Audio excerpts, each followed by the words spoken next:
Liga 1 lagi jalan di pekan-pekan yang udah semakin krusial, teman-teman, karena ini udah masuk putaran 2. Udah masuk putaran 2 dan udah lewat Christmas juga, udah lewat Januari. Perputaran transfer udah dilakukan dan yang semakin serunya selain timnas yang nanti kita juga akan bahas, Liga 1 ini udah mulai masuk ke pekan-pekan krusial karena perubahan klasemennya udah mulai terlihat dan title contendernya udah mulai kebaca nih. Udah kebagi-bagi ya, kebagi-bagi, ada yang berada di kemungkinan 5 besar, ada yang kemungkinan sulit bakal bertahan di Liga 1. Tapi semuanya masih bisa terjadi kan, masih pekan ke-22 juga. Ini kebetulan kita take setelah Persita menang 1-0 ya. Persita menang atas Persi Kediri. Iya. Iya. Jadi di pekan ini sekarang pekan berapa? 22. Pekan 22 berarti ya. Pekan 22 ini akan ada beberapa pertandingan karena di pekan ke-23 nanti akan ada duel yang katanya El Clasico, Bro. Luar biasa. Katanya El Clasico. Tinggi. Rivalitas tinggi, tapi ada perdebatan. Jadi kita akan sedikit kulik lewat ensiklopedi. Katanya El Clasico Indonesia itu Persib lawan PSMS, bukan Persija lawan Persib. Nah, menurut lu nih sebagai orang Jawa Barat dan besar di tanah Sunda ya, kenapa akhirnya romansanya pindah ke Persib sama Persija? Kita harus bagi beberapa indikator ya. Yang pertama, gue bagi ketiga indikator deh yang paling gampang. Yang pertama level persaingannya, yang kedua level prestasinya, yang ketiga level hegemoninya secara exposure. Nah, level persaingan, Persib dan Persija ini semenjak Liga 1 itu nggak pernah terdegradasi kan? Ya. Semenjak era Liga Indonesia dan era Liga 1 ya. Dari 94 sampai sekarang, dari 2017 kalau ngitung era Liga 1, kita sampai sekarang juga masih ada di liga teratas di Indonesia terus. Nggak pernah terdegradasi. Secara hegemoni dan juga exposure, jumlah supporternya dua klub ini masih yang terbanyak di Indonesia. Bukan berarti teman-teman dari pendukung Persebaya sedikit ataupun teman-teman dari pendukung Arema sedikit, tapi jumlah pendukung secara keseluruhan The Jack sama Bobotoh itu sama-sama luar biasanya dan menjadi yang terbanyak. Yang ketiga prestasi. Kalau kita ingat di setiap siklus mungkin 4 tahunan, yaitu biasanya semenjak 2014 pasti Persija tuh kayak giliran gitu buat dapat piala gitu. 2014 Persib juara Liga ISL, terus 2015-nya juara Piala Presiden. Di 2018 Persija juara Presiden dan juga juara Liga 1. Tahun depannya ya. Ya, tahun 2021 Persija juara Piala Menpora. Ngalahin Persib. Ngalahin Persib. Dan kemarin di 2024 akhirnya Persib juara Liga 1. Jadi pasti panas terus karena dua tim ini selalu ada di peta persaingan papan atas gitu kalau kedua. Dan kalau merujuk historis, ya maksudnya kita jujur aja deh. Penonton Liga 1 tahun ini, musim ini dan era sekarang, gua rasa juga banyak anak-anak kelahiran 2000. Yang mana kalau kita menghitung dari era unifikasi juga ya sudah sangat layak untuk disebut El Clasico karena ya persaingannya sudah lebih dari 30 tahun tepat tahun ini. Oh iya ya. Dari 94 kan? 94 ke 2025 aja kan udah 31 tahun. Gila, itu bener yang dibilang sama Mas Bambang ya waktu itu ya. Ya. Jadi dari tahun Mas BP 94, ya? Mas BP ya. Bukan Bambang Gue juga Bang. Jadi ketika proses Liga Indonesia tuh berubah jadi Ligina ya waktu itu ya, itu kan akhirnya persaingannya berubah karena kalau yang Persib PSMS tuh kan di zaman-zaman Persikatan. Jadi kalau yang itu kalau nyebut Persib PSMS itu El Clasico, mungkin itu El Clasico era Perserikatan sama Liga Indonesia awal-awal mungkin ya. Iya. Karena dulu juga sampai 2008 mungkin gua masih menganggap PSMS ini salah satu tim terkuat di Indonesia. Karena ya dia degradasi tahun berapa sih? agak sering sih, dan terakhir kan 2018. Dia turun ya, Yoyo ya. Iya. Ya sempat naik juga kan sebenarnya waktu zamannya Fred Butuan 2018 tuh kan mereka sempat ke Liga 1 lagi kan. Cuman 2019-nya turun lagi. Tapi dulu tuh ya kita tahu ada Saktiawan Sinaga, ada Mahyadi Panggabean, ya kan, Legi Raharjo. Itu pemain-pemain jago banget kan di era Liga Indonesia saat itu. Jadi mungkin pamornya itu yang nggak terjaga ya. Jadi yang ngebuat akhirnya Persib ini cenderung rivalitasnya mengerucut ke Persija aja gitu, dan ya Persija juga sama gitu, mengerucut ke Persib gitu. Dan mereka akan ketemu di pekan ke-23 BRI Liga 1 musim ini. Di pertemuan pertama stadionnya sepi waktu itu. Asli. Tapi Persibnya menang dan ada beberapa insiden lucu ya kayak yang lempar si Beckham ya waktu itu ya lempar terus ada beberapa momen lagi. Bisa Nika tangannya ngebuka lebar, Beckhamnya masuk jadi. Oh iya itu juga ada dan Persib berhasil spot di matchday di pertandingan yang pertama waktu itu di Jalak Harupat. Kira-kira nih kan kabarnya juga ini yang beberapa menarik ya di sosmed gue baca Persija mau memastikan matchday ini ada di GBK. Tapi GBK ini kan lagi coba dirawat sebelum pertandingan Indonesia lawan China. Betul. Ya setelah lawan Australia. Jadi ini polemik nih mau main di mana karena Persija musim ini main di 5 stadion yang berbeda, Bro. Gokil banget. JIS terus juga Pakansari pernah, Patriot sempat main di mana lagi? Bali kan? Bali juga ya kan akhirnya sekarang mereka dilema nih untuk menentukan home mereka lawan Persib karena menurut gua ini bisa jadi title race di peringkat mereka yang sekarang lagi ketat terlepas dari Persija sempat naik turun tapi draw juga 2 kali ya di home ya lawan Borneo terus lawan Biak terakhir kemarin. Nah ini kira-kira dengan kondisi Persija yang sekarang lagi naik nih gimana peluang lo melihat Persib lawan Persija besok? Jujur ya gua setiap ngelawan Persija di kondisi apapun Persija sebagai bobotoh pasti ngerasanya Persija ini lawan tangguh karena gimana ya? Gue ngelihatnya pemain Persija kalau lawan Persib itu kayak punya fighting spirit yang spesial aja gitu. Jadi bener-bener sampai berani tarung di lapangan gitu dan itu satu mentalitas yang bagus buat gue buat pecinta olahraga ya, pecinta sepak bola untuk ngelihat sebuah tim fighting di lapangan terlepas dari lu hasilnya menang atau kalah. Tapi kalau ngelihat kondisi sekarang sebenarnya Persija punya banyak nilai plus. P-nya sebagai pelatih benar-benar bisa ngebangun timnya tidak hanya jago penguasaan bola kayak zaman Thomas Doll tapi juga lebih efektif di depan karena P-nya ini bisa memaksimalkan sosok Ryo Matsumura sama Gustavo Almeida. Ditambah juga rekrutan pemain lainnya juga bagus. Pemain tengahnya itu lupa lagi siapa namanya. Bukan selain Gayos.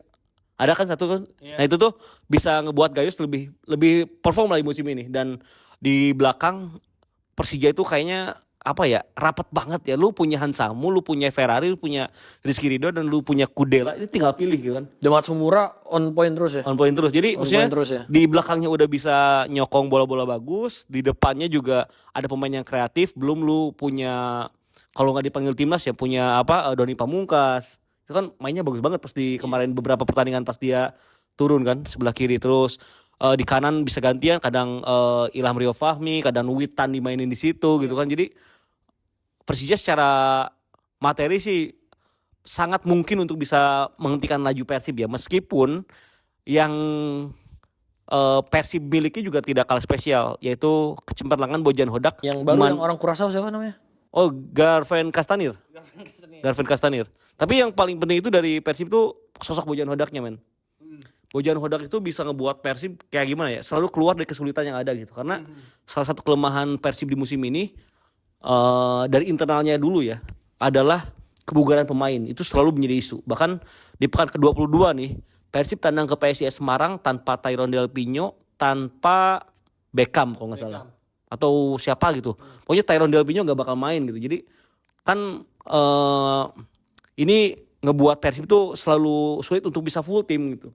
Jadi kalau buat gue sih hal-hal seperti inilah yang memungkinkan dinamikanya terjadi. Kalaupun gue nggak bohong bahwa gue tetap berharap Persib menang di Jakarta. Entah itu mainnya di JIS, di GBK ataupun di Patriot ya.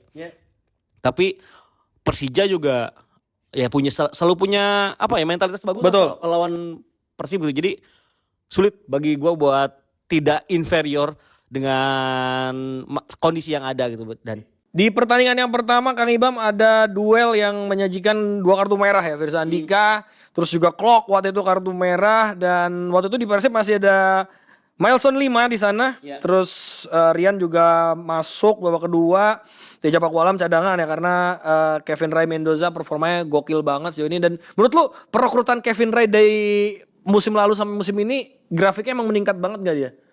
Itu kan kiper asing nih, kiper Persib tuh sama kiper asing udah bukan hal yang baru ya. Wah benar. Tapi memang rekrutan paling signifikan dan benar-benar tidak tergantikan Bojan Hodak itu dari 1,5 musim dia di Persib itu Kevin Ray Mendoza. Ya. Karena kita tahu Teja itu bukan kiper yang jelek, tapi Teja selalu ada miss di momen-momen penting gitu. Kartu merah lawan Barito, terus pernah bikin pelanggaran nggak penting, kebobolan dari gol yang harusnya bisa di save. Nah Kevin Mendoza itu bisa ngasih kenyamanan di situ loh. Ditambah memang Persib kan mainnya sebenarnya nggak terlalu ball possession, tapi lebih ke efektif football gitu. Jadi peran Kevin ini juga bisa bagus untuk memecah dan ngerenggangin pertahanan lawan karena dia olah bolanya bagus, olah bola kakinya. Jadi kalau Kevin, karena kan di dua center back Persib sebenarnya nggak ada yang benar-benar ball defender position ya, ataupun ball playing. Ball winning juga ada nggak sih? Nggak, yang ball playing defender tuh sebenarnya jarang ya. Nggak ada yang benar-benar. Kuipers juga nggak. Kuipers akhirnya bisa, cuman kan secara naturalnya dia bukan kayak gitu ya. Nah yang bisa bikin skema Bojan berjalan tuh ya Kevin Mendoza. Kevin Mendoza kadang kalau Kuipers sama Gustavo Franca udah bingung, oper ke belakang, biar Kevin Mendoza tuh yang milih arah serangannya mau kemana, mau kanan mau kiri. Dan itu jadi tantangan ya karena Persija sebetulnya juga sekarang dua kipernya dua-duanya siap main ya. Bagol juga ternyata menolak untuk menyerah dari kiper asing dan gue respect banget sih, maksudnya Bang Bagol nih dari 2008 waktu dia debut di Liga Super waktu itu sama Sriwijaya. Sama Persija, sama Sriwijaya, bener kan? Sama Coach RD dan ketika performanya sekarang ada, banyak dejak yang juga pasti setuju. Andri Tani kadang di pertandingan-pertandingan penting lebih dipilih buat main di Persija. Iya kan? Memang gua juga heran ya kenapa gua bener-bener sebenarnya disclaimer gue juga nggak terlalu tahu dalamannya gimana kenapa akhirnya Persija merekrut penjaga gawang dan sayangnya yang gue lihat penjaga gawangnya juga tidak begitu lebih bagus dari Andre Tani. Iya, itu dia dari Bagol bener. Walaupun memang akhirnya lu punya dua kiper dalam satu tim yang bagus siap main ya. Tapi nggak apa-apa. Cuman kan masalahnya Persija cuma main di Liga 1 doang gitu. Jadi akhirnya harus ada yang menjadi pilihan kedua kan. Beda sama Persib waktu kemarin main di ACL tuh lumayan tuh Teja di Liga 1 jadi sering main karena Kevin disimpan buat ACL tuh, kadang dibalik gitu kan. Nah ini hal yang ngebuat akhirnya Persija kerap bongkar pasang di posisi penjaga gawang kan. Dan di 2-3 match terakhir gue perhatiin justru Andre Tani yang banyak main. Dan Andre Tani juga seperti Andre Tani yang kita kenal ya, gak pernah mengecewakan. Dan gue rasa sih Andre Tani itu lebih dari sekedar teknis efek buat timnya. Bisa tapi juga dia secara mentalitas bisa nyalurin ke pemain lain. Setuju nggak lo kalau salah satu kebangkitan Persija di musim ini adalah kembalinya Mas BP dari komentator ke dalam tim? Setuju. Iya kan? Setuju karena harus selalu ada pemain ataupun anggota tim yang tahu dalaman tim itu kayak gimana. Ditambah kan Mas BP bahasa Inggrisnya bagus banget. Maksudnya untuk lu bisa menerjemahkan bahasa pelatih ke pemain itu tuh harus ada orang yang tahu banget bahasa sepak bolanya gitu. Nah itu yang bisa bikin translate-nya berjalan bagus ya itu Mas BV. Kayak di Persib itu ada Ahmad Juprianto gitu. Jupe kan statusnya sekarang asisten coach player kan. Meskipun masih ada di dalam DSP ya. Tapi kan fungsinya juga menit bermain cuma sekali kalau nggak salah lawan siapa lupa lagi. Tapi dia kerap jadi translator, kerap jadi penerjemah taktik. Nah hal-hal itu yang dibutuhin ketika Persija akhirnya datangin lagi Mas BP dan ya kebukti itu Persija kayak lebih regrouping aja di musim ini gitu dibanding musim lalu ya. Ya meskipun kita jadi jarang ketemu Mas BP ya karena akhirnya udah gak ada di Indosiar lagi. Kalau minimal ketemu di ruang tunggu ya. Ketemu di ruang tunggu jadi lumayan bisa ngobrol sama Mas BP. Nah tapi terkait rivalitasnya Persib sama Persija, ntar gue cek dulu udah berapa menit. 24. Nah terkait Persib sama Persija nih Kang Ibam, jadi banyak lah orang-orang yang udah tahu karena sebenarnya kita juga beda generasi ya. Gua 96 nyaris ke 97 ya, jadi udah tipis ke 2000-an. Lu nih early 90 ya. Early 90 ya. Berarti lu masih sempat ngelihat gimana Ilham Jaya Kusuma jago, Jenal Arif jago. Gua ngeliat Jenal Arif dia udah di PSPS. Oh udah dia di ujung-ujung ya. Udah di ujung-ujung. Gue bahkan gak ngelihat kenapa Bobotoh ini beneran ya sebegitu memujanya si Cecep siapa? Cecep Supriyatna. Cecep Supriyatna, iya kiper itu. Iya, iya. Maksudnya gue taunya ya Tema Mursada. Benar. Terus udah ya era-era kesini-sini, Iya, Arskan Yuri gitu. Gue nggak tahu kenapa Cecep dipuji-puji. Gue datang gue nonton Persib, Cecep udah jadi cadangan. Oh iya benar udah Iya cadangan, kan? udah cadangan. Gitu. Jadi gue udah nggak tahu. Nah, dengan perbedaan gap kita nih, gue pingin ngetes sebetulnya pemain-pemain Persija ini kan sering di trade. Iya. Pemain ya, bukan warga Bandung yang di trade ya.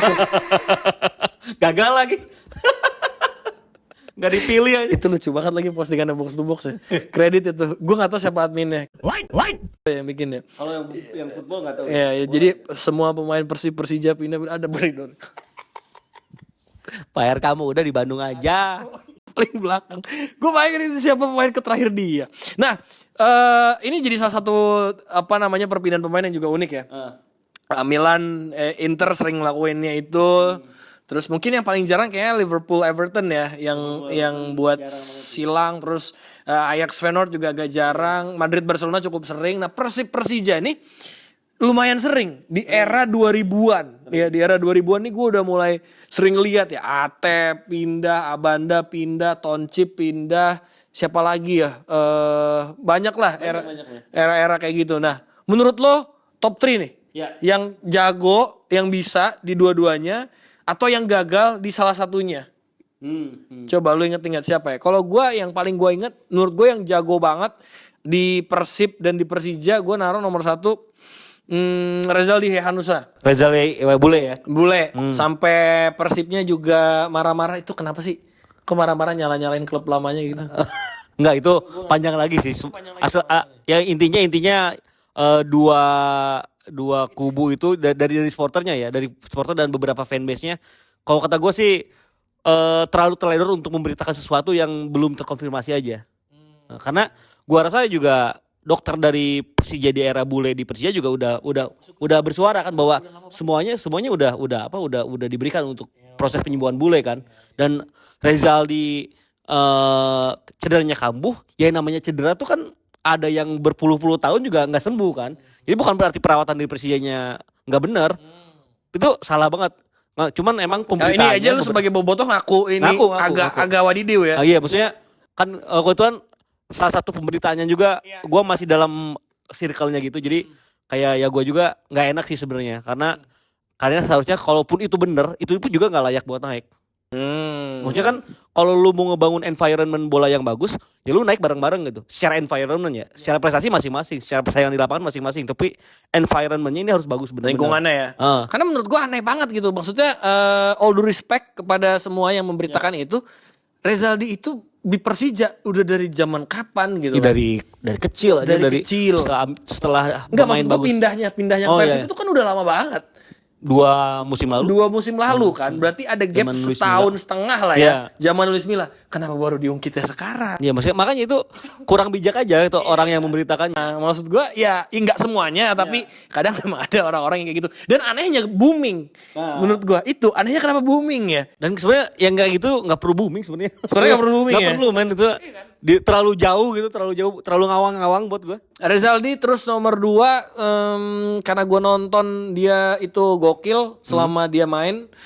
Gue gak tahu ya kalau lo sebagai bobotoh, gue naruh Abanda Herman sih. Abanda tetap dipakai kan untuk di Persib yang zamannya Honda sponsornya. Itu dia Honda tetap main. ini dealer itu. Honda itu Honda dealer. Dealer bukan Honda. Bukan Honda Bukan Honda officialnya Honda. Dealer di Bandung. Iya. Dealer di Bandung. Aban. Semurah itu dulu sponsor Persib. Sekarang nggak mungkin men naruh gede di dada. Abis Abanda Herman dengan performanya. Terus yang ketiga mungkin gue harus taruh dia di nomor 3 karena menurut gue dari segi brand, dari segi dia pindah, memang waktu itu ada kontroversi juga. Tapi nyatanya dia bisa bawa satu dimensi sepak bola Indonesia ke level lain. I have to say Mark Klok. Mark Anthony Klok. Iya. Karena Klok waktu pindah kontroversinya gila banget. Dibilang banyak isu lah. Pembual lah, banyak isu, segala macem, dibilang pembohong dan wah pokoknya parah deh. Pokoknya parah banget waktu itu isu kepindahannya. Tapi nyatanya dia di Persija juga agak sial karena waktu pas Klok pindah COVID bro. Iya benar. Jadi nggak di momen yang tepat aja. Padahal secara brandingan Ya lu abis juara Piala Indonesia sama PSM, lu pindah ke tim ibu kota, bagus gitu secara personal branding juga. Kalau kan lagi naik banget dulu kan. Jadi ya cocok-cocok aja sebenarnya bagi kalau mau baik main di Persija ataupun di Persib gitu. Itu 3 pemain yang menurut gua top main di dua-duanya. Iya. Kalau lu yang top berarti gue yang agak miss ya. Agak yang out of character aja gitu kan. Karena gue ngerasanya pas si pemain ini main di Persib ataupun si pemain ini main di Persija, lu nggak cocok men gitu kan. Iya. Sebenarnya ada satu lagi yang kalau gue namain yang top, gue sebut Atep. Oh, Kang Atep. Iya, gue nonton Atep tuh pertama ya di Persija itu. Debutnya bahkan gue nonton. Di Lebak Bulus ya. Lebak Bulus. Itu dia dulu main sebagai Sergei wingback. Dubrovin dulu. Sergei Dubrovin kalau nggak salah ya. Dia main di wingback kiri aja tapi jago gitu. Kan dulu masih 3-5-2 kan. Dia itu di wingback kiri mainnya.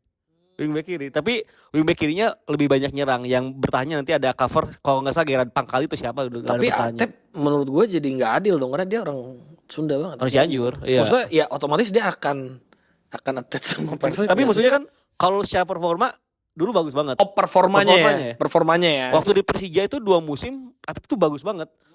Waktu musim pertama gue inget dia sering jadi cadangan. Pas dia masuk dia banyak mengubah jalannya pertandingan dan akhirnya bikin Persija dapat kemenangan gitu. Tapi pas ke Persib ya lu kayak lu pulang ke rumah aja gitu karena dia juga berasal dari Uni gitu kan jadi SSB di Bandung gitu. Jadi ya itu pemain yang bagus di dua-duanya. Tapi kalau ada 3 pemain yang kalau gua rasa nggak cocok nih ketika pindah rival ini. Yang pertama gua mau mention M Ilham. Muhammad Ilham ini lebih udah apa ya karakternya tuh profilingnya tuh udah Persija banget deh.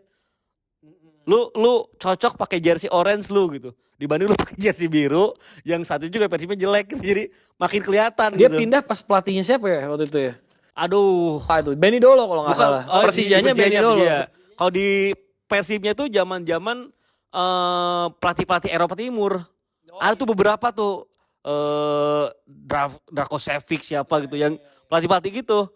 Jadi emang secara permainan lu juga nggak perform di Sidowangi satu kan di Bandung sama Jakarta. Lalu yang kedua gua ngelihat Aliudin itu diangkat yang sama. Ah iya lagi miss gua Aliudin. Aliudin setelah lu melegenda bersama trio ABG-nya ya. Aliudin, Bambang, Greg, lu pindah ke Persib dan lu nggak tune in di sana gitu. Terus lu ya Aliudin pemain bagus cuman nggak jodoh aja dengan karakter permainan Persib gitu. Satu lagi yang bakal gua mention Erik Setiawan. Erik Setiawan ya. Erik Setiawan ini tuh adalah fullback era 2000-an.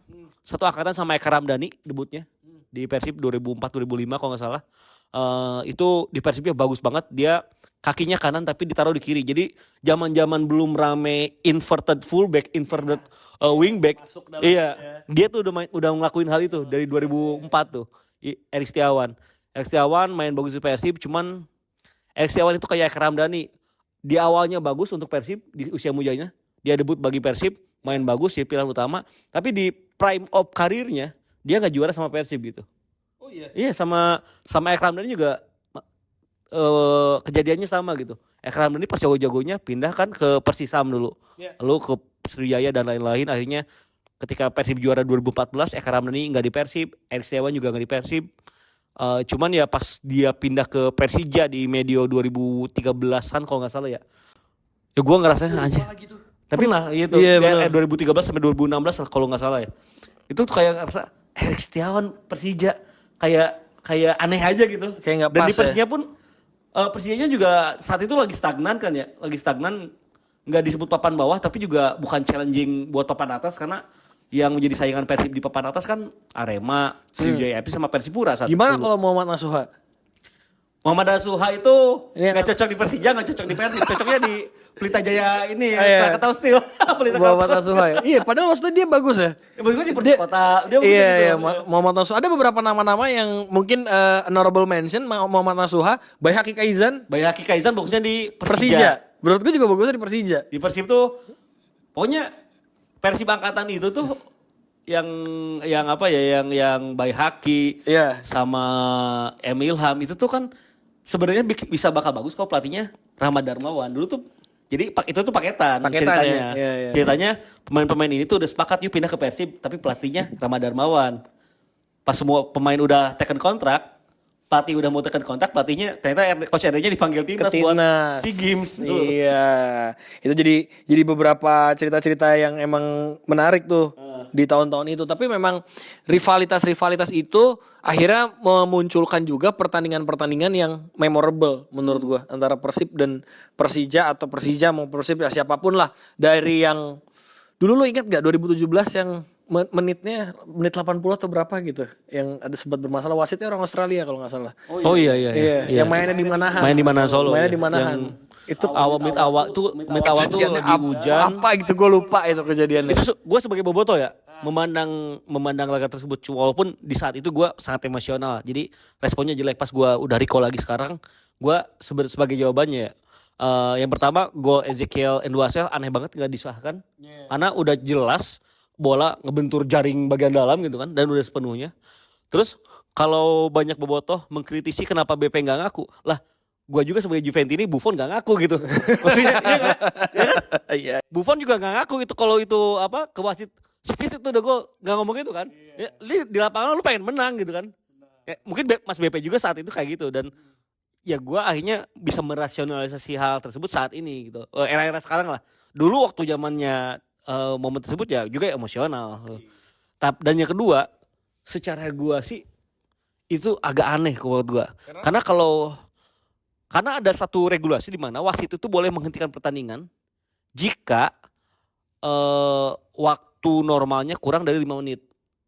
Keributan terjadi kurang dari jadi kalau menit 85 ke atas terus ribut dan udah nggak kondusif, wasit bisa menghentikan laga tersebut dan dinyatakan full time habis itu 90 udah prit gitu peluit panjang. Tapi yang jadi laporan pertandingan Persib itu kalahnya WO gitu. Tapi kalau kalahnya WO kenapa Persib gak didegradasi? Oh iya juga ya. Iya, makanya bingung tuh pertandingan. Misteri banget Statusnya bingung itu gue lupa. Itu dari gue harus ngomong ya. Gue tanpa tendensi apapun karena gue bobotoh, gue sangat bangga dengan Persib. Tapi di saat yang bersamaan ini pertandingan statusnya bingung nih. Kan statusnya Persija menang 3-0. Si Bruno yang cetak gol tuh, Bruno Lopez tuh siapa tuh? Terus maksudnya si Pujovic kartu merah kan momennya kan. Nah, momen di mana wasit siapa Sean Evans ya? Sean Evans dari Australia itu menghentikan laga. Sean Evans ini menit 87. Iya, pokoknya pertandingan tuh belum habis kan. Di law of the game dan di peraturan pertandingan gue pernah baca dan karena gue wasit gue tahu bahwa dalam kondisi tidak kondusif kalau terjadi keributan di bawah 5 menit waktu normal, waktu habis gitu. Berarti menit 85 ke atas. Wasit berhak untuk menghentikan laga dan memutuskan itu adalah full time gitu. Habis. Cuman kalau full time berarti ya jangan ditulis WO Persibnya gitu. Kalau ditulis WO Persibnya Itu akhirnya pertandingan itu ujungnya apa? Akhirnya tetap 3 poin buat Skor ini kan, skor yang dari 90 menit itu kan. Bener. Meskipun gak habis kan pertandingannya. Gak habis. Dan maksudnya kalau nggak salah ya sanksi komdisnya itu Persib dinyatakan WO tapi pencetak golnya tetap gitu. Kalau WO harusnya 3-0 tuh itu kontroversi banget ya berarti ya. Itu kontroversi banget ya. Nah itu bukti kalau penegakan peraturan di sepak bola Indonesia juga belum advance gitu. Ya mudah-mudahan nggak pernah terjadi lagi laga-laga kayak gitu. Dan itu terjadinya apa sih di pertandingan segede Persija. Makanya. Itu cukup ingat. Jadi mungkin 2017 ya. 2017 gue masih ingat banget ya, banyak lah hal-hal unik emang di tahun itu terjadi. Iya, Persib Golden Era itu. Iya. Golden Era yang Asian. Iya ya, awal-awal dulu era marquee player gitu ya. Iya. Itu nanti bisa kita bahas lah. Dan menurut gua itu salah satu pertandingan memorable juga dari Persija. Kalau satu lagi boleh ambil itu yang pernah gua inget adalah ketika Stadion Siliwangi itu bludrak tuh sampai pinggir-pinggir. Gue lupa tuh tahun sampai Setelban. Sampai Santelban ya. Itu era sekian itulah. Zamannya mungkin kayak Patricio Jimenez juga masih main ya. Vilor tuh zaman spotnya Vilor. Zaman sekitar segitulah.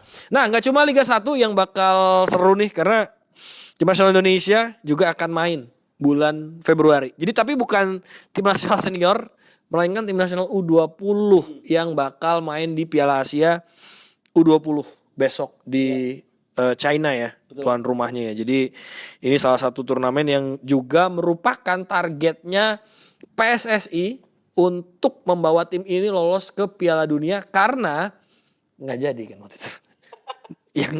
yang sebelumnya udah pernah. Itu udah pernah terjadi itu. Jadi angkatan yang sebelumnya gagal main di Piala Dunia ya, meskipun udah disiapin, akhirnya Piala Dunianya batal. Nah itu kayak masih ada ambisi lah bahwa sebenarnya Kayak ini ya, kayak unfinished business gitu. unfinished business. Jadi karena U17 udah bisa main di Piala Dunia, terus yang seniornya OTW mau Piala Dunia, nah yang U20-nya nih pengen jadi proyek nih.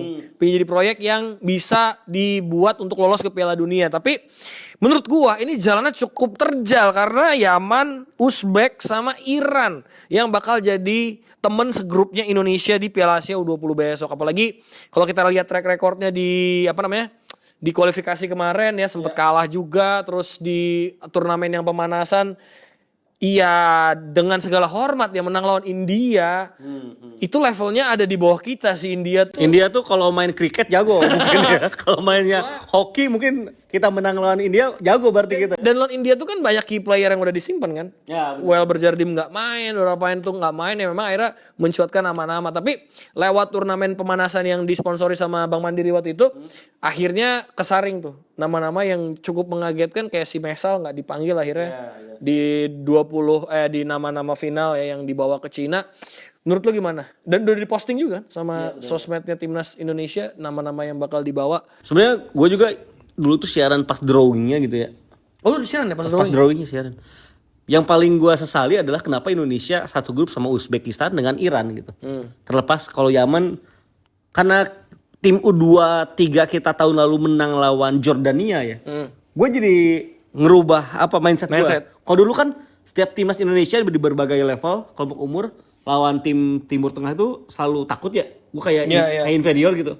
Nah, pas tahun lalu Sintayong bisa ngebuat Witan dan kawan-kawan menang enak banget lawan Jordania itu kayak oke tuh bisa sebenarnya gitu. Makanya lawan Yaman with all the respect ya gue tetap yakin bahwa kita punya potensi gitu buat dapat kemenangan lah di laga lawan Yaman. Tapi masalahnya memang Indonesia itu satu grupnya dengan dua tim yang satu raksasa sejak zaman dulu, yang satu lagi adalah negara yang secara pembinaan bolanya sedang upcoming banget nih. Iya. Ada Uzbekistan. Uzbekistan itu medali perunggu Asian Games. Dari perunggu Terus Asian Games. perempat final Piala Dunia U17 2023 yang di sini yang di Jakarta. Terus Itu runner up Piala Asia yang runner up U23. Piala Asia U23. Jadi ya ini tim yang selalu berada di 4 besar gitu ya. Betul. Di berbagai ajang kelompok usia dalam kurun 3-4 tahun terakhir. Dan buat gue kayak lagi susah gitu, kayak susah aja gitu, kayak ngelawan susah. Kalau Iran emang Iran di di Piala Asia U23 nggak melaju jauh, lalu juga di SEA Games, di Asian Games juga nggak main begitu bagus, tapi gimana ya, dan Iran tuh kayak tetap aja Iran. Maksudnya jago, secara rootnya udah jago banget gitu. Di international football tuh memang ada hal-hal yang kadang nggak bisa kita lepas ya. Dan itu yang selalu gue opinikan, ada tangga atau level yang kita nggak bisa langkain gitu. Karena Iran udah melalui banyak proses sampai jadi Iran kayak sekarang. Dan mungkin Indonesia sekarang dalam proses itu gitu. Tapi kita coba perlahan-lahan mensiasatinya. Nah dengan squad yang udah dipastikan ya, ada Ikram Al-Ghifari, ada Wayan Arte, lalu juga ada Fitrah Maulana, ini kipernya Persib. Umurnya 18 semua, terus juga ada Iqbal Gwijangge. Ini respect Iqbal berarti naik level ya dari U17 terus sekarang main di U20. Eji Buffon menurut gue juga bakal carry deserve. Bakal carry banget. Fafa Sheva siaran Liga 2 kan. Itu juga jago di PSPS. Dan 3 pemain yang main di luar negeri, ada Welber, ada Raven yang main di Dordrecht, sama satu lagi nih Marcelinus Amaola. Nah, ini siapa ini? Ini main di Spanyol kan ya? Iya. Legrones. Jadi memang ini pemain keturunan Indonesia Timur. Tapi dia bukan heritage ya? Dia bukan. Asli Indonesia. Dia Indonesia dia. Cuman emang dapat kesempatan buat berlatih bola di Spanyol sana dan cukup perform gitu. Makanya kepantau sama coaching staff timnas Indonesia untuk bisa gabung ke tim U20 dan di proses seleksi di beberapa proses latihan bareng dan dicoba ini pemain yang juga bisa langsung adaptasi dengan pemain-pemain yang lain yang lebih dahulu gabung gitu kan. Walaupun gue kalau gue harus milih di tiap posisi ya. Tadi kan lu udah sebut beberapa nama. Tapi gue kayaknya yang bakal jadi focal point gitu di tiap posisi. Yang pertama jadi di winger nih dari kiper. Kiper gue kayaknya Ikram Al-Ghifari deh. Semen Padang ya. Semen Padang. Ikram di awal musim tuh sempat dapat main kalau nggak salah. Karena kan lokal semua sebelum akhirnya datangin Wagner Augusto ya. Kiper asing. Iya. Kiper dari Brazil. Kalau Fitrah sama Iwayan Wiguna mungkin bagus di level Elite Pro Academy, tapi untuk berada di level persaingan yang lebih ketat, Ikram kayaknya layak dapat kesempatan main. Setuju, Ikram Al-Ghifari. Kalau di posisi bertahan, ini back dulu ya, yang sentral ya. Yang tengah, yang defense. Ya, yang defense yang kita tengah. bedahin. Di sini ada Ezi Buffon, tapi Ezi gua Buffon, tetap ngelihatnya Iqbal, Kadek Arel sih. Kadek Arel, Sultan Zaki nggak PSM? Maksudnya bisa jadi, Bisa cuman jadi vokal ya. poinnya, yang vokal poin yang benar-benar bisa nge-leading tim ini di sektor belakang yang bakal nggak tergantikan kayaknya Kadek Arel. Salah satu faktornya kemarin di Piala AFF mungkin. Benar, di Salah Piala satunya ya. di ASEAN ya, di ASEAN Championship, Kadek Arel main bagus, padahal itu levelnya senior. Ya. Dia juga main bagus. Kalau di area back sayap atau enggak wing back, kalau pakai 3-4-3 ya Donitri lah. Donitri ya. Pamungkas Nodap itu ya. Nodap itu pemain terbaik secara Betul. teknis, secara mentalitas, secara psikologis, ini pemain yang udah jadi dan layak untuk challenge di level senior. Iya. Meskipun di senior sangannya berat, ada Iya. Verdong, ada Arhan, Verdong, ada Arhan, ada Patinama juga. ada Patinama, jadi emang berat banget, tapi Donitri ya kurang dari 5 tahun gua rasa layak lah untuk dipertimbangkan berada Dan, di dan tim dia nasional senior. otomatis kapten ya. Dia Otomatis kapten dari tim ini. Lalu Gelandang. di tengah gelandang untuk yang menyerangnya mungkin Tony Firmansyah ya. Oh, Tony Firmansyah. Tony Firmansyah 2 musim menarik. main di Liga 1 gua rasa sangat layak untuk diandalkan. Persebaya ya, si Paul Munster. Benar. Kalau yang defense-nya Fandi Bagus mungkin ya. Fandi Bagus bukan Bayangkara ya? Jehan sayap ya. Jehan kayaknya salah deh. Welder Jardem juga Welber ini agak menyerang kan sama ya. Coach Indra dimainin di gelandang Di gelandang tapi ya. Iya, dulu pas sama Bima Sakti Iya. di tim U17 Welber dimainin back kiri. Benar. Welber dimainin Di back flank kiri, ya. di flank. Nah, sekarang sama Coach Indra dia dikasih nomor 10 buat main di gelandang. Bisa jadi sih karena olah bolanya juga bagus ya. Cuman gue penasaran sama Tony. Tony ya. Betul. Nah di depan ada Jens Reven, ada Aulia Rahman, pemain bagus juga. Ada Ragil. Marcelinus, ada Ragil. Tapi gue sukanya Arliansyah Abdul Manan. Arliansyah Abdul Manan PSIM. Itu kalau dia main di PSIM udah kayak pemain senior yang jago gitu. Padahal kan usianya masih muda ya. Masih 19 tahun. 19 tahun. Tapi kayak main sama Rafinya tuh kayak udah cair aja gitu. Iya. Walaupun emang terbantu dengan regulasi pemain U21 ya. Yang harus dimainin Iya, ya. tapi kan kalau jago mah lu tanpa ada regulasi pun tetap bisa main inti gitu, dan Arliansyah ini yang bisa kebukti. Salah gitu. satu pemain yang bisa ini ya. Tapi memang targetnya timnas ke Piala Dunia U20 di Chile ini memang berat juga ya karena dia harus lolos fase grup, terus lawan Uzbek, Iran, Yaman. Kita dibantu 3 pemain abroad yang main di Spanyol, di Brazil sama di Belanda. Itu pun juga Raven sejauh ini questioning ya. Gue juga nggak tahu kenapa Raven ini masih sering atau jarang banget dapat kesempatan main kayak pemain-pemain lain, dan sempat ada perdebatan juga kenapa Raven nggak dipanggil timnas senior waktu pas pemain timnas butuh striker nomor 9 gitu ya, karena di U20-nya juga dia masih fighting gitu buat dapat tempat dan sempet perform sebetulnya pas di kualifikasi. Raven golin banyak banget di babak kualifikasi, hampir golin di tiap match, kayak cuma 1 deh pertandingan Raven tuh nggak golin. Tapi ya itu, ini menurut gue momen pembuktiannya Raven, karena kalau Raven ini nggak bisa naik di level senior, kayaknya agak berat. Karena di senior nanti akan ada Oler Romani di sana. Maksudnya beda juga sih, kayak kalau gua ngeliatnya ya, jangan jauh-jauh ke pemain dari luar deh. Nathan Cho deh. Nathan Cho tuh di Piala Asia U23 tahun lalu mainnya bagus banget. Kayak otot-ototnya tuh siap fighting dengan pemain-pemain lain, tapi pas lu main di kualifikasi Piala Dunia ronde ketiga, lu main lawan Jepang yang ada Ito di sana, Oleng, ada Kamada di situ. Lu susah untuk duel adu body, upper body strike aja udah kalah gitu. Jadi segede itulah perbedaan level usia dengan senior gitu. Ya, Jadi itu. pemain-pemain yang under age tuh bisa main bagus di senior tuh bagus. Makanya gua nggak pernah kritik berlebihan ke Marcelino, ke Arhan, ke Asnawi dulu gitu. Karena kan itu mereka tuh usia-usia yang masih kelompok usia sebenarnya, tapi lu jadi bagian dari tim nasional senior yang sudah udah pakem gitu. dan lu bisa ngejaga itu berarti bagus banget gitu. Dan itu yang dibuktikan juga ketika mereka perform di U20. Jadi makanya kenapa menurut gua turnamen-turnamen kayak gini justru jadi salah satu ladang yang harus kita pantau gitu. Nggak cuma hype dan hegemoni main di Piala Dunia 2026 gitu. Karena angkatannya Hoki Caraka tuh waktu itu sebetulnya bisa dibilang oke lah.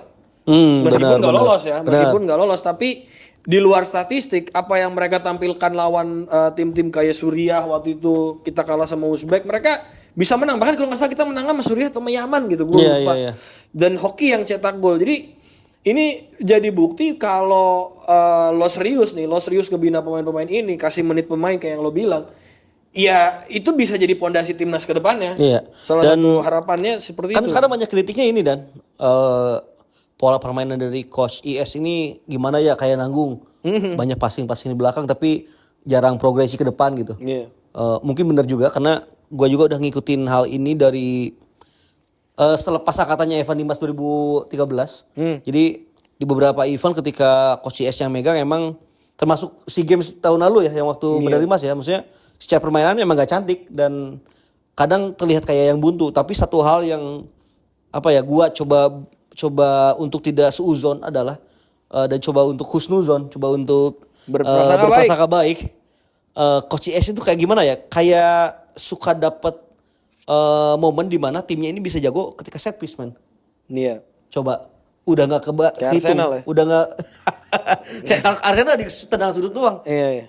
Kalau timnas Indonesia di bawah Ida Syafri itu dari tendangan bebas pun jago gitu. Lu ingat kan waktu Piala AFF usia 19 tahun lalu yang di GBT Surabaya, kan? Ya kan? Itu berapa kali ada cetak gol, berapa kali Iqbal Guizange cetak gol gitu kan? Terus di SEA Games tahun lalu berapa kali Ramadhan Sananta bisa manfaatin lemparan ke dalam. Bener. Jadi hal-hal kayak gitu loh yang buat gue coba untuk positif dengan tim ini gitu. Walaupun kalau disebut lu optimis gak timnas Indonesia U20 lolos fase grup? Enggak. Jujur aja. Dengan adanya Uzbek di sana, dengan adanya Iran di sana sulit. Kecuali kalau Irannya mungkin dengan mode yang aneh, kita punya peluang tuh untuk jadi runner up di bawah Uzbek, karena buat gue Uzbek tetap jadi paling favorit di grup ini gitu. Iya, makanya targetnya sebetulnya ini cukup luar biasa ya dari PSSI buat lolos ke Piala Dunia. Mungkin hitung-hitungnya gini deh.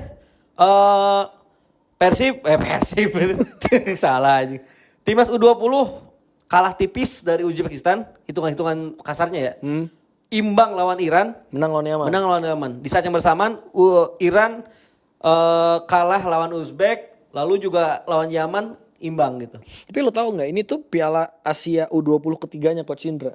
Iya ya. Jadi luar biasa pelatih ini. Berarti dulu awalnya dia pertama kali 2014. Angkatan Evan Dimas kan? Angkatan Evan Dimas. Yang setelah turun Nusantara itu kan? Jadi ya setelah sirkus ya kalau kata pemain-pemain. Jadi ketika semua orang mendebatkan banyak pelatih A, B, C, D, D, beliau ini menunjukkannya dengan hasil gitu loh. Jadi ini memang satu anomali yang kalau kita bahas Pak Indra Syafri memang gak akan ada habisnya. 2014 dia lolos lewat kualifikasi. Yang kita gak kalah, bahkan menang lawan Korea Selatan, lawan Laos waktu itu semuanya menang. Itu generasinya Evan Dimas, Polo Sitanggang, Rafli Murdianto, segala semuanya ya, Maldini Pali. 2018 kita memang gak lewat kualifikasi karena kita tuan rumah waktu itu. Terus kita nyaris lolos Piala Dunia kalau kita perempat finalnya gak lawan Jepang. Dan itu tuh Jepangnya si Kubo, angkatannya Kubo ya, angkatannya Daisen Maeda kalau nggak salah, gue lupa deh. Dan itu tuh salah satu generasi U19 terbaik. Ya, Kyogo Furuhashi benar tuh. Iya kan? Itu tuh salah satu generasi U19 terbaik karena Egi, Witan, Nawi, Rian itu tuh masih ada semua. Oh iya, benar-benar. Itu masih ada semua. Kipernya itu Akil Safik sama Kartika Aji sama Satya Tama ya? Sama Kurniawan Kartika Aji waktu itu. Iya. Itu jago itu. Iya, dan beberapa pemain-pemain kayak Sadil juga ada di situ. Bener, Sadil. Itu momen Todd Rivaldo Ferre bangkitin 5-6. Jadi skor 5-6 itu kan juga di pertandingan itu kan sama. Nah ini 2025 Coach Indra lolos lagi lewat kualifikasi. Jadi ini memang sesuatu yang debatable menurut gua buat memastikan apakah beliau bisa berbicara banyak nanti kalau lo nggak yakin lolos. Kalau gue sebenarnya 50-50 lah kalau lihat dari skuad yang dibawa. Tapi memang peluang lolos atau tidaknya ini ada di momen-momen yang lebih tepat. Nah menurut lo kira-kira Timnas Indonesia U20 bisa berbicara banyak atau tidak dan menuju ke Piala Dunia di Chili tahun depan? Let's go.